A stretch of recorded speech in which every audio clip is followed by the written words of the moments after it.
Мальчик 10 лет написал стих после того, как мама отдала его в детский дом.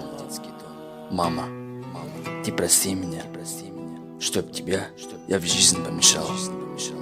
Я же не хотел, чтобы так случилось, что я буду лишним, я не знал.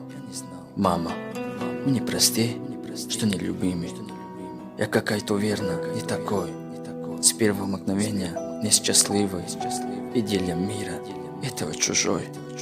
Мама, я греха в тебя не вижу. Я без всяких, но тебя люблю. И тебя я, мама, не обижу. Мама, я домой с тобой хочу. Мама, ты прости, что я родился. Мама, мне прости, что помешал. Мама, ты ни в чем не виновата. Мама, без тебя я жить устал.